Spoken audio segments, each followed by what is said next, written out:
Disclaimer on ya kawan-kawannya, video ini bukan dibuat untuk sebagai ajakan membeli ataupun berinvestasi. Jadi video ini dibuat hanya untuk memberikan pengetahuan ataupun gambaran yang berbeda tentang info-info yang ada di dunia blockchain ataupun kripto ya kawan-kawan ya. Kembali lagi di channel Lucky DeFi, di mana rebahan tetap bisa cuan. Untuk video kali ini kita coba rebahan sambil membahas salah satu platform DeFi yang menurut saya cukup menarik nih untuk kita bahas bersama ya kawan-kawannya. Oke, ini kita bisa lihat di websitenya Posi ya, position.exchange.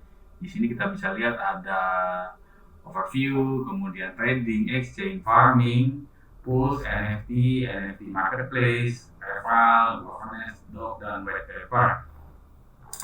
Kita bahas white paper dulu ya kawan-kawannya. Kita coba sedikit di white papernya Posi ya.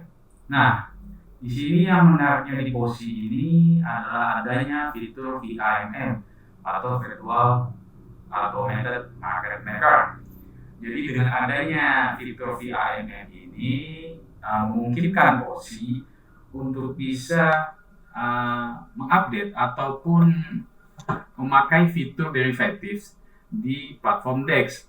Nah, ini yang menariknya. Jadi ini menjadikan Posi sebagai DEX pertama yang ada fitur derivatives, ataupun kalau kawan-kawan pernah dengar ya di CEX Binance itu trading future, yaitu trading yang menggunakan leverage. Nah, selama ini kan kita trading future kan di platform CEX ya kawan-kawannya, atau di centralized exchange.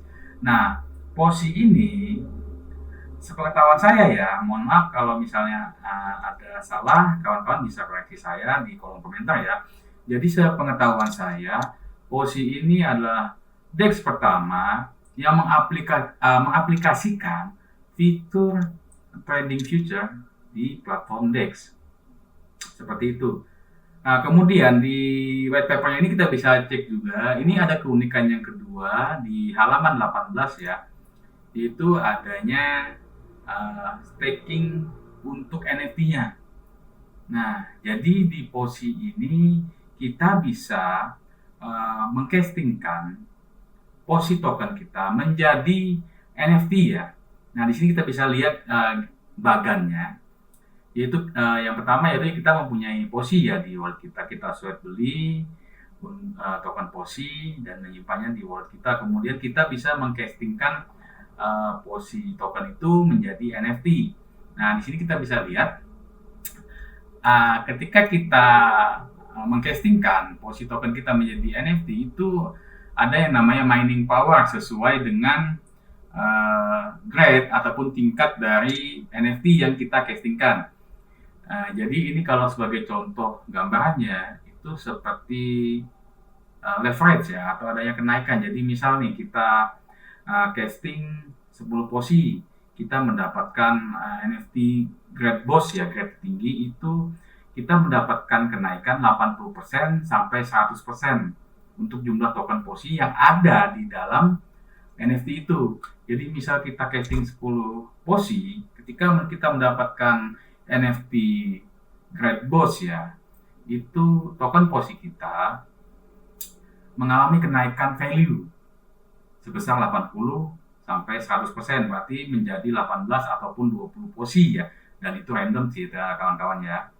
Dan untuk NFT-nya pun random seperti itu. Nah, ketika menjadi NFT, token Posi kita itu juga terkunci, dan itu random antara 25 hari dan sampai 50 hari. Jadi ketika sudah menjadi NFT dan mendapatkan kenaikan value, token Posi kita itu terkunci secara random selama 25 sampai 50 hari. Nah, ketika sudah menjadi NFT, itu kita bisa jual di NFT marketplace-nya, ataupun kita masukkan ke staking pool-nya di NFT staking pool ya, dan itu akan menggenerate atau menghasilkan token Posi yang bisa kita harvest setiap harinya. Nah, di situ untuk staking pool NFT ada waktu terkunci juga ya, dengan artian kita bisa harvest itu per 12 jam selama 1 hari. Berarti 1 hari itu kita bisa harvest 2 kali ya kawan-kawannya. Nah, di sini juga di bagiannya ketika sudah habis nih masa locknya, misalnya kawan-kawan mengcasting posi menjadi NFT ya, terus lock time-nya itu misal 25 hari ataupun 30 hari. Nah, setelah 30 hari NFT tersebut akan bisa kawan-kawan decompose menjadi token posi kembali, dan token posinya akan masuk ke dalam wallet kawan-kawan semua ya, masuk ke wallet masing-masing seperti itu. Kemudian, nah di sini ada fiturnya juga yang menarik, yaitu RFI. Ada fitur RFI. Jadi ada yang namanya reflection atau redistribution ya kawan-kawannya. Ketika kita menyimpan token posi di dalam wallet kita, itu kita juga mendapatkan 1% reflection dari transaksi fee transaksi ya. Jadi ketika ada yang transaksi, kita mendapatkan 1% fee dari transaksinya tersebut, dan itu didistribusikan secara pro-rate ya kawan-kawannya, dengan artian sesuai dengan jumlah token posi yang kita simpan di wallet kita, seperti itu. Nah, untuk langkah awal gimana nih Bang?